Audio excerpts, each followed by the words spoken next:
Okay guys, I am back. I am filming my 5 financial goals for 2017. I'm having to film a couple of videos today because I am actually starting a new venture next week, which I'll have to tell you about then. But I'm going to be going to class in the evenings from like 5 to 9:30 at night for like 2 solid weeks. And I'll be going to class on the weekends from 8 in the morning till 5 at night for 2 solid weeks. So basically the month of January, I'm going to be pretty tied up. So I'm trying to, get some content ready for you guys and film a little bit right now while I can, just so that I don't fall behind on videos again. Also, I will tell you about that venture once I actually complete it, because I don't want to tell you about it and then fail and be embarrassed. So yeah, just saying. Okay, so I have 5 financial goals for 2017, and I want to share them with you guys. I think that a large part of goal setting is sharing it with people so you can be held accountable. So I'm going to talk to you about my 5 financial goals for 2017, and here we go. Goal 1. Since I failed epically at completing baby step 3 in 2016, I'm going to complete baby step 3 in 2017 and then some. So my goal is to have my baby step 3 fully funded by June. I need $4,500 to get that fully funded. And then I need to save some money towards a new car. Obviously, I'm probably not going to be able to save enough for a brand new car, but I don't do car payments. I only do used vehicles. So if I'm trying to find a nice used vehicle, I'm probably, if I'm looking for something super reliable, realistically, I'm probably looking at a good 12 grand if I'm looking for something, under 100,000 miles, that has basic, like I need an auxiliary cable because I got to listen to music and I need heat and air and I need power windows. Those are my only, if you guys saw my car, it's a hoopty, guess what? I'm driving it till it falls apart. Now, the thing is, my car, I only have like 150,000 miles on it. It's a Honda, so it's probably going to last me several more years. So it's not like super imperative that I have the complete amount to buy a new car by the end of next year, but I need to start saving towards it because let's say my car craps out in 2 years. If I save, like 6 grand this year and 6 grand next year, then when that craps out in 2 years, I'm going to be ready to go write a check for a new car and not take out a car loan. So basically, if you take that 4 or 5 that I need for baby step 3 and about 6 grand towards a new car, my goal, to put it simply, is to save $10,000 this year in 2017. I need to put $10,000 into savings. Now, I only bring home not even $3,000 a month, so that is basically a third, little bit less than a third of my income for the year. Since I was super, super strict in 2016, I was able to save a little bit more than that.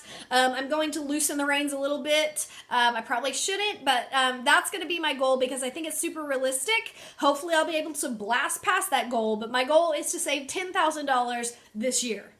$10,000 this year. I am going to make it happen. You guys are welcome to follow me on my journey. I will share my Goodwill hauls and my budget meals and all that frugal Aldi comparison price number stuff that you guys hopefully enjoy. All right, here is my second goal. Now, this one scares me a little bit because my grocery budget is a lot lower than a lot of people's. I have already reined that sucker back as much as I can, but I really think I can do more. I really think that I can do more. For example, I have a freezer full of stuff right now that I need to use. So I think this could be almost a year-long process to try to whittle it down and figure out how to finagle this and how to make it work. But my goal is by the end of the year, I have consistently made my grocery budget less by $20. That is $5 a week that I can shave off of my grocery budget, and I'm almost positive I can shave $5 off a week. I don't think that that should be a problem. So I'm going to try to do that. I'm going to try to do this slowly. So my January budget, I'm gonna shave my grocery budget down from $150 just to $145, to where it's $1 a week I'm taking away. And then, in February, it's gonna be $140, to where it's $250. $150 I'm taking away from every week, 4 weeks in a month. And then like in March, I'm going to make it $135. And then I'm hoping by April, this is going to be like a 4-month rollout. I'm hoping by April, I can have my budget down to $130 a month. Now, I don't know if this one is possible. This one scares me a little bit. I really think I might fail on this. But I really think if I am cognizant, I really think I can lessen it. Like I said, that's just $5 a week. I think most people could do without like 1 or 2 items that would equal $5 a week. So I'm trying to just set a low amount, but like I said, my grocery budget is already so low anyway. I only get $37 a week for groceries, that it scares me, but I believe in myself. So again, if you want to see more of those budget meal videos, if you want to see more of my Aldi, Walmart grocery throwdowns, let me know. I'm going to help myself and help you lower my grocery budget by $20, hopefully by the end of April. And then if I can manage that consistently from April to the end of the year, I would say that's a solidified habit. And then that can permanently become my grocery budget. Instead of $150, I'll just start doing $130 automatically. Again, that's going to be a rollout process. That's going to be a learning curve. I'm going to give myself a couple months to get that adjusted out. Okay, my third goal this year, and this is not that big of one, but I think that it's important, is to just not use my credit card. Like, I use my credit card every month for a few things. I get a massage every month, and that is, directly drafted onto my credit card. That's only $60. I get my Ipsy bag. That's only $10. That's direct drafted for my credit card. So that's $70. So the $70 a month is going to go on my credit card regardless, but that's not a big deal. I just pay it off like a bill. Like when I write my bills, like that's a bill. But I catch myself sometimes if I'm shopping online, I'll use my credit card instead of my debit card because like maybe it's not in my personal budget, but it's something I want. And so, I'll I have this really bad habit of like nickeling and diming myself on the credit card like 2 or 3 times a month. I'll like $20 something here and there. And it's never anything like, it's never a lot. Like I can always pay it off at the end of the month, but it's just stupid. Like why don't I just, budget myself extra money or, why don't I just do something to where it's coming out on my debit card because I have the money. I don't know why I don't just use the cash that I have for it. It's just like online, like my credit card is saved as like the automatic card, and so instead of like, I'm being lazy basically, instead of going in and changing that to my debit card on Amazon, I'm just like, okay, whatever, I'll pay for it later, no biggie. And it's just kind of stupid. And I'm just being totally transparent. I don't know why I do that. Amazon usually gets me. It's usually Amazon or like perfect example when the Balm has like a surprise flash sale and I don't know when the sales are going to be until like a day before. Well, I've already made my budget for the month. So I'm like, okay, I'm going to take advantage of the flash sale and then I'll budget that into next month's budget. And that's fine, but it's just kind of stupid and it's kind of irritating and I don't know why I do it. I'm just going to try to stick to my budget more in general and just use my debit card instead of my credit card. It's stupid. Okay, it's stupid. I don't have debt. I pay it off every month, so why am I even using the stupid thing? Like, I don't know. Let me know if you guys do the same thing. I've just kind of been thinking about that the last couple months. Like, why do you even use this thing? And like, I do get points, which is nice because I can use it for gift cards. And I think a lot of times that's my thinking behind it. I'm like, hey, well, I could use my debit card and get nothing back, or I could use my credit card and get like 50 cents back. And goal number 4 is I want to find more sustainable alternatives. So I have done this with a couple of things around my house throughout this last year, and I've kind of like hit a wall where I don't really know what to do next. I feel like I've done what I can and I don't know where to go from here. So I'm going to need you guys' help for resources and suggestions to find more sustainable alternatives in my house. So let me just give you a couple of examples that I've done. So this year I made the switch from paper napkins to cloth napkins. I bought a whole bunch of cloth napkins at Goodwill and I haven't bought paper napkins in over a year now.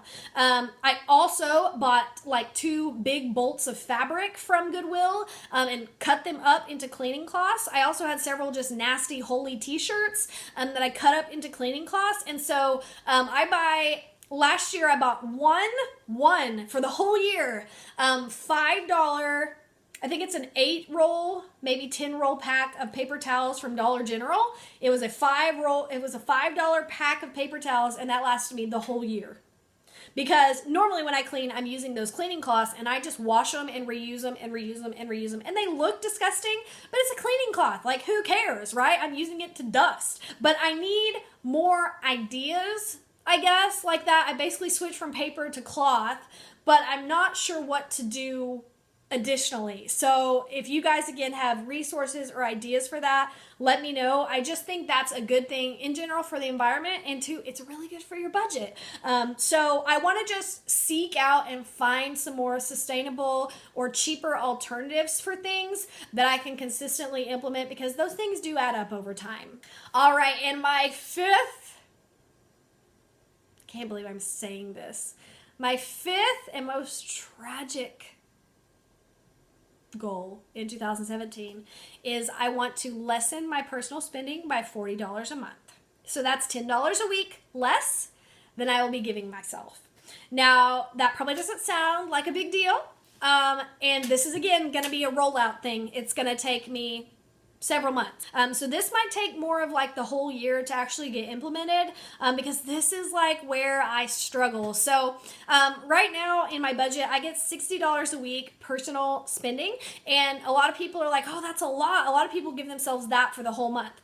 Okay, I understand that, but that $60 a week is not just for spending, okay? Out of that $60 a week comes any and all eating out at restaurants, any and all. Like if I just want to go get a Coke at Sonic, if I want to go eat out one day, any and all eating out comes out of that. My family, usually every Saturday, we go out and eat somewhere. We have lunch. We take my grandma to lunch to get her out of the house. So that's like usually 10 to 15 bucks of it, depending on where they pick to eat right there. So that brings me down to 45 bucks. Okay. So like 10 of it is right there on that Saturday family dinner. Like I said, normally like 15 by the time you do a tip, and sometimes up to 20 bucks if they pick like a more expensive restaurant, but it's family time. It's like the only time I really eat out. So I don't want to give that up because it's time with my grandma. So that comes out of that $60 a week. So that leaves me down to like 45 or 40. Out of that 45 or 40, any and all things I need for my house have to come out of that. That is shampoo, conditioner, soap, light bulbs, toilet paper, paper towels, trash bags, dish soap, laundry soap, dishwasher pods, and those things are expensive. Anything, like literally anything and everything, cleaners, anything and everything you buy for your house, a facial scrub, face wash, all of that, razors, shaving cream, every single thing you buy for your household, contact solution, I mean, everything, toothpaste, all of it. That comes out of that $40 to $45 a month after I have my one eating out date with my family. So that usually eats up about 15 to 20 of it. Sometimes more, sometimes less. So really, as far as like what can I go shop and spend on myself, it comes out to like $20, $25 a week, which is like $80 a month for actual just like discretional spending, which, you know, like I said, a lot of people say mine is, you know, $60 for the whole month. Well, mine is actually pretty close to that. I just don't do a separate category for household and eating out. I just lump it all together as personal money. So that's kind of the breakdown on that. That's gonna like mean I got 10 bucks to spend on myself a week, which kind of is not good because I have a Diet Coke addiction. I'm just gonna have to get creative. I mean, I have reined back that personal budget. It used to be like 400 bucks a month, like 100 bucks a week, which is crazy. And I've whittled it down to, you know, 80 bucks a month or 80 bucks a week. And then I'm at 60 bucks a week. So I think it's just time for another cut. So I'm going to try it. That one I'm probably going to fail on, but I'm going to try.